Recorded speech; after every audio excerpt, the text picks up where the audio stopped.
Bienvenidos a Educación Z. Somos un podcast de adolescentes para adolescentes, donde hablamos de temas que recurren en nuestras vidas. Yo soy Sueli. Yo soy Dylan. Esta sesión vamos a hablar de métodos de aprendizaje y para enseñarse a uno mismo. Una advertencia, o que quede claro primero que todo, que los podcasts que ya hicimos, que estamos haciendo hoy, que vayamos a hacer, no son guías de vida, no son cosas que ustedes tienen que seguir al pie de la letra, sino que son recomendaciones o tips, pues si quieren verlo así, de cómo ustedes pudieran lograr ciertas cosas. O en este caso, cómo ustedes podrían llegar a aprender mejor o de manera más eficaz. Y bueno, comenzamos con, primero tenemos que identificar qué estilo de aprendizaje va mejor con nosotros, porque se sabe o entendemos que no todo el mundo aprende de la misma manera. Hay algunos que son mejores escuchando, otros leyendo, otros viendo, otros haciendo, otros dibujando o practicando en sí. Así que Solín nos va a explicar de una manera más detallada qué métodos hay y yo después le voy a explicar con números, más o menos esto. Bueno, los más conocidos son el método activo y el pasivo. El activo es cuando uno se concentra en lo que está aprendiendo, o sea, que la actividad principal es aprender esta cosa, ya sea un idioma, gramática, un práctico de matemáticas, lo que sea. Esta técnica ayuda a que el estudiante ponga a prueba sus habilidades, o sea, por eso es efectiva, porque uno hace y mientras hace, aprende. Y después tenés el método pasivo, que es cuando uno ve una película o en inglés porque quiere aprender inglés, o cuando el profesor nos hace copiar la teoría o nos hace escuchar lo que sea que nos está enseñando. Al ser lo opuesto al activo, en este no se pone a prueba las habilidades, así que no nos hace forzar el cerebro como el activo. Aparte de este, están los métodos con los sentidos. Y de aquí viene el tal dicho que cada persona destaca en un sentido diferente. Esta es una teoría de los 70 que separa las maneras que cada individuo utiliza sus sentidos para guardar información. A alguien le puede servir escuchar algo muchas veces, pero yo no escucho algo. Yo escucho algo y se me va. Tengo que verlo y leerlo para que se me quede en la cabeza. Claro. ¿Vos, Dylan? Depende, soy más de como de ver, o sea, es como relaciono mucho el lugar y si me acuerdo de cuándo estaba, me acuerdo qué se dijo. Así que es como una mezcla audiovisual, por así decirlo. Bueno, y de ahí está el auditivo, que es cuando escuchas, si vos sos auditivo, eres un aprendiz auditivo, podés utilizarlo para conferencias o charlas, o sea, para escuchar un audiolibro o un podcast como Exacto, este. como un podcast. En visual es cuando tenés que ver los gráficos y todo eso, y para eso podías hacer esquemas o dibujos y eso. Y el táctil, que me costó mucho porque es muy raro, no sabía que existía, que es cuando uno necesita tener objetos con uno mismo para entender más la materia. Por ejemplo, un resaltador y un lápiz para subrayar, o relacionar objetos físicos con ideas abstractas. Por ejemplo, las tareas, esas de memoria, Ujú, las tarjetas de memoria, esas que ujú. la gente escribe el Flashcards. significado del otro. Esto los ayuda porque pueden sostener y sentir esa tarjeta y manipularla. Oh, Y después el kinestésico, que es cuando uno utiliza o necesita utilizar el cuerpo para explicarse, como Dylan, que al mismo tiempo se refiere a mover el cuerpo como hacer notas. Deben estar como en movimiento estas personas gran parte del tiempo. No pueden atender a la clase si están solo sentados, tienen que levantarse, caminar o algo. Sin embargo, es solo una teoría.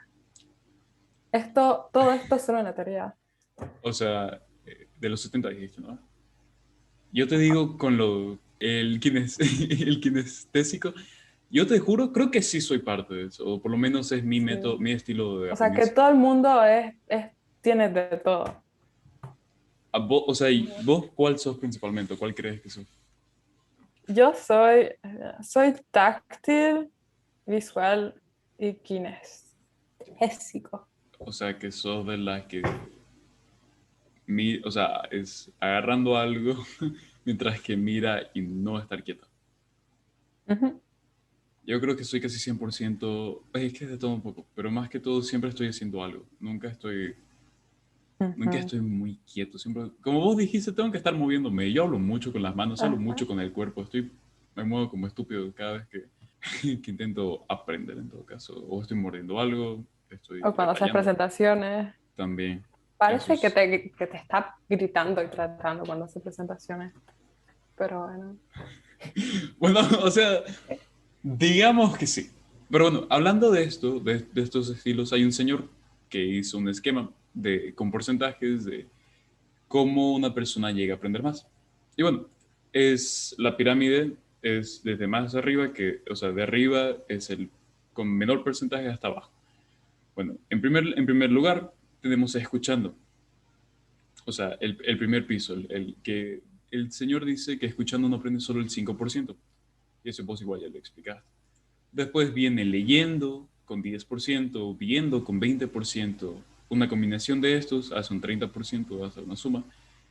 Hablando con la gente se aprende harto, un 50%. O sea, no sé si te ha pasado que cuando charla, o sea, una de las cosas que pasa en clases que no me hacen ir en grupos para discutir en este caso, eso es porque se aprende hartísimo discutiendo, se ven Sí, las cosas de diferentes puntos, se habla de todo el tema y se cada quien explica el comparte la tema. información. Exacto, es mucho mejor que hacerlo solo, o Sí. por lo menos uno llega a aprender más.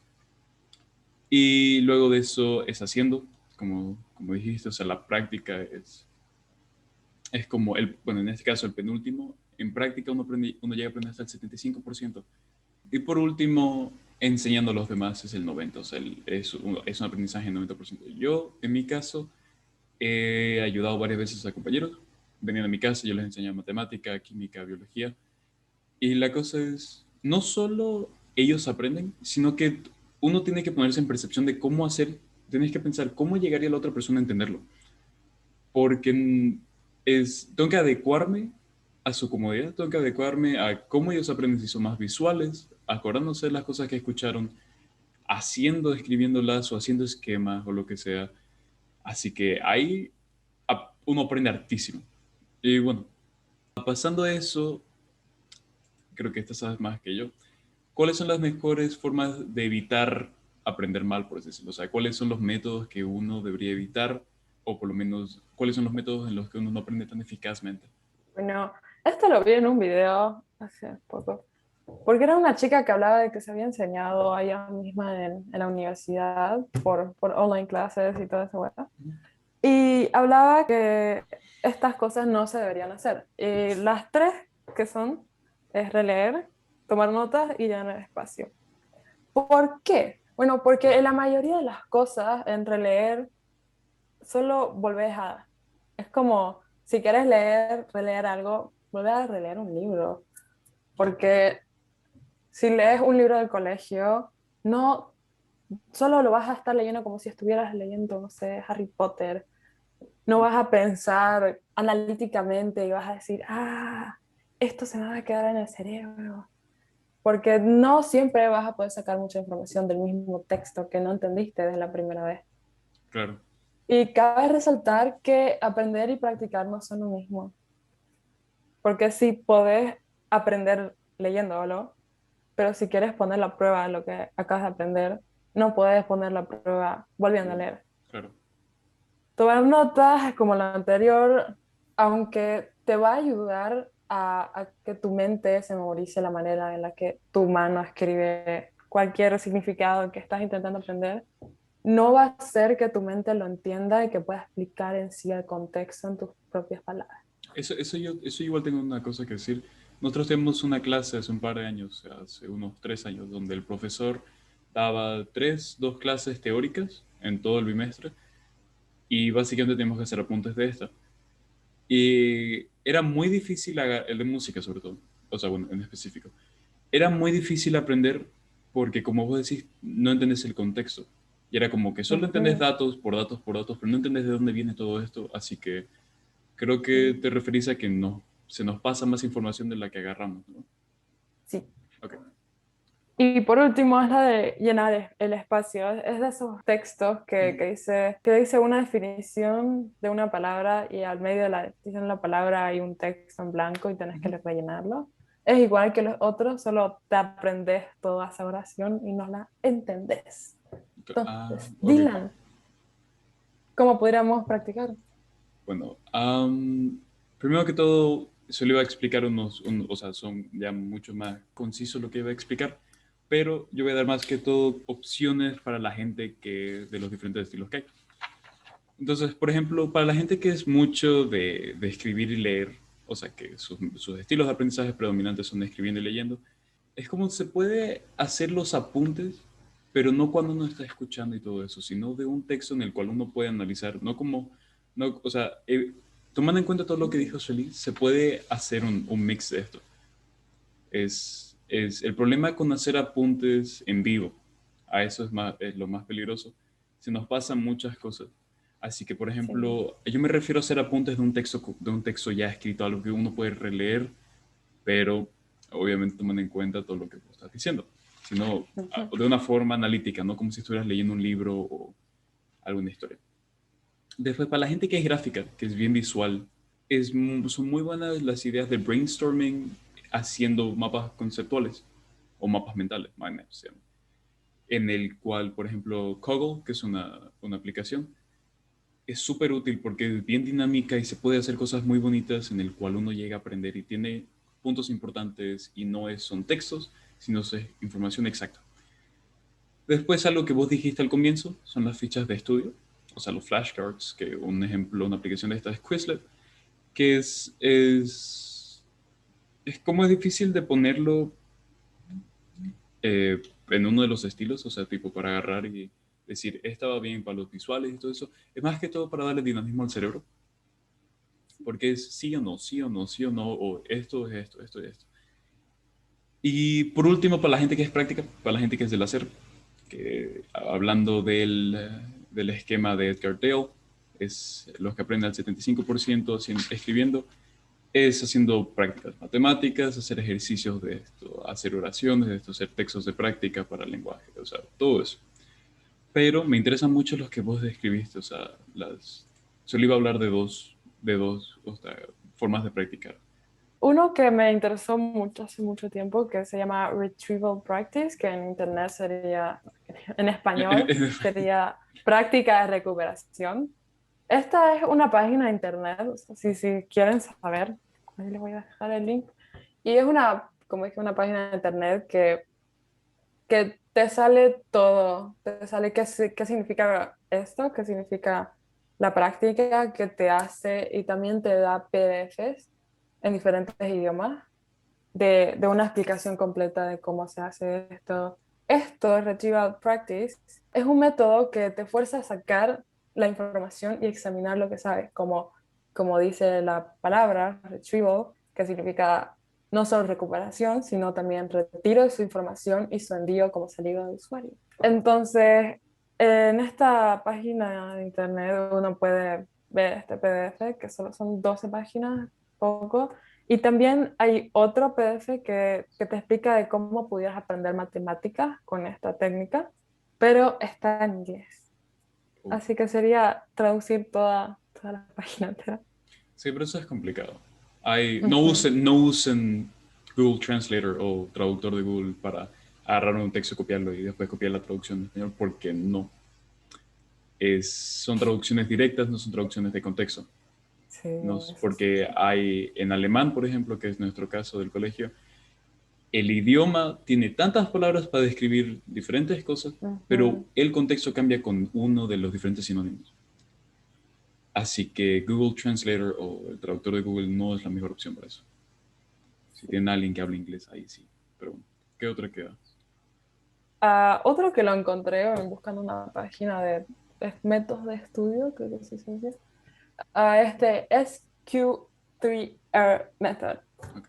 que sale de las iniciales S de survey, Q de question, 3, O sea, tres R's, ¿no? O sea, son tres 3 diferentes R, R's. no Ok, lo había entendido, 3 R de read, recite y review. ok. Y Lo que significa es que la S es inspección, la Q es pregunta, la R es leer, la otra R es recitar y la otra es revisar. Que se trata cuando uno lee un texto que primero tenés que ojear tu texto, tenés Ok. que inspeccionarlo, ver, oh, mira, esto está subrayado y ver, o sea, si te interesa mirarlo, los dibujitos y todo eso. Después te pones a hacer preguntas, o sea, ¿qué será que dice este texto por su título, por su subtítulo, por esa cosa subrayada? ¿Qué pensás que se refiere el texto de Ujú. ese gráfico de pirámide? Y después es recitar, que es decir lo que dice ese texto en tus propias palabras. Ok, Y parafrasear. al último es revisar, o sea, volver a revisar ese texto y revisar lo mismo que uno ha escrito.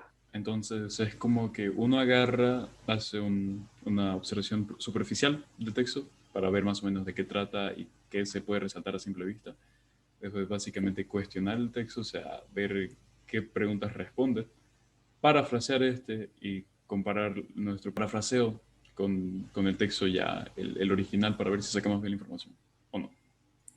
Sí, así Entonces, mismo, joven. entonces, bueno, creo que en teoría eso es casi todo. Es todo lo que tenemos y estamos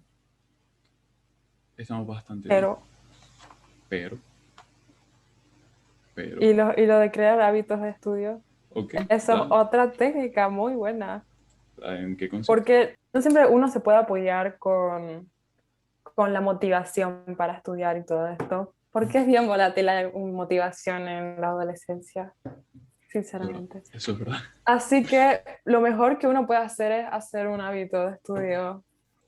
Y de Ok, aquí viene la regla de 2 minutos, que es una regla fácil, que se trata de que un hábito debe ser tan fácil de que lo puedes empezar en menos de 2 minutos ujú, y que no tiene que durar más.